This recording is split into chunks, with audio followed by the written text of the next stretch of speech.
Go. Hi, this is Mika's Grow Bag Paradise. Well, I want to show you all how to renew the soil with my three main ingredients. And this is what I do because last year I showed y'all how to make the soil soft and like a brownie.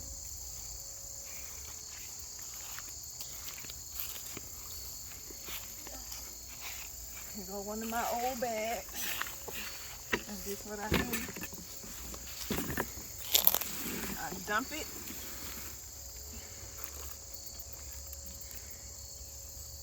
And this is how it look. I stick some stuff in here. This is how the soil look after it's used, and all the plants eat up the nutrients in the soil, so you gotta renew it and get the roots and stuff out of here. Well, most of the roots, some little bit of roots you can probably keep. But I hope y'all can hear me. But here goes some roots. When I look in the soil, I look for those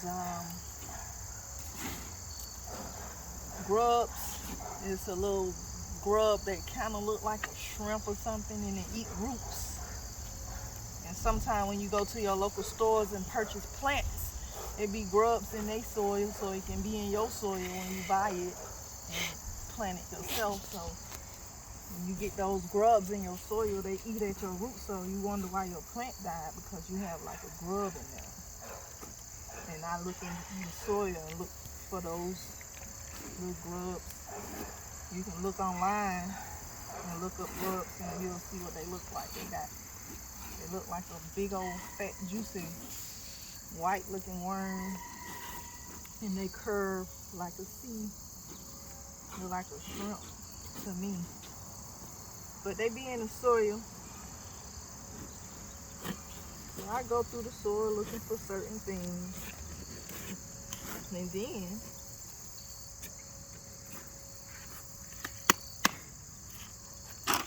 I use some ironite. The one that say 12, 10, 10. And with this being a 7-gallon bag, I use 2 handfuls of ironite. Then I use some Dr. Earth, the organic, the orange bag. I like this one because it don't smell like fish.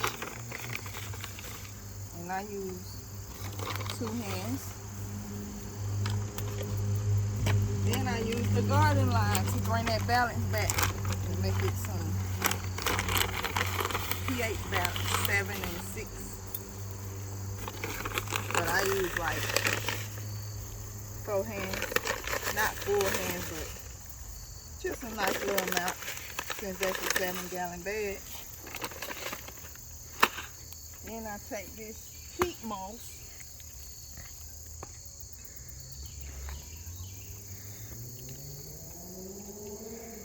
I put 3 pots.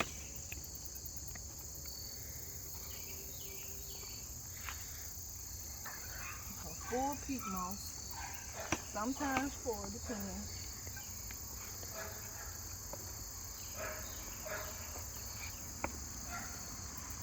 But I add plain peat moss with no perlite to my soil. Bring that life back in there. And I mend it together. I work my hands through it. Make sure everything mixed up like you baking a cake or something, or making some type of meatloaf with peppers and onions and all that stuff. But it's like seasoning your soil, basically feeding your soil, because when you feed your soil, your plants grow healthy and be kind of like resistant toward diseases and stuff. But you got to put that nutrients back in your soil. I pretty much like to just get straight to the point.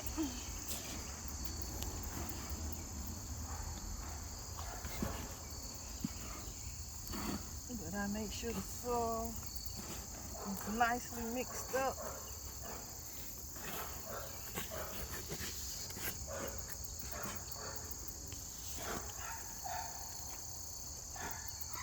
need one more of the pink moss.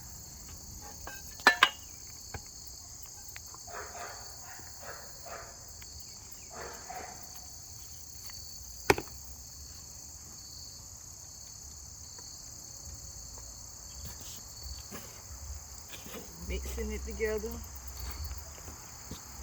making sure everything even throughout. And I use this wheelbarrow for pretty much everything when I'm doing this kind of stuff. Then I put it back in my grow bag here.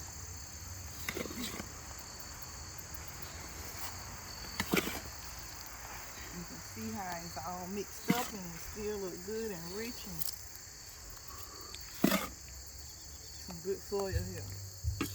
This is how I renew my soil with the nutrients. I showed you how I shift my soil and make it like this, like a brownie texture.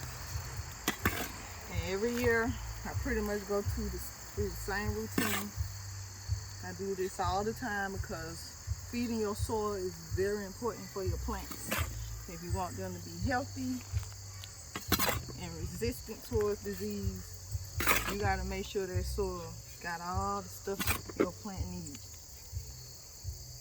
In each bag, I push it down so it won't have no air pockets. I push it all the way down. Sometimes I step on it. Then I dump the remainder soil on here.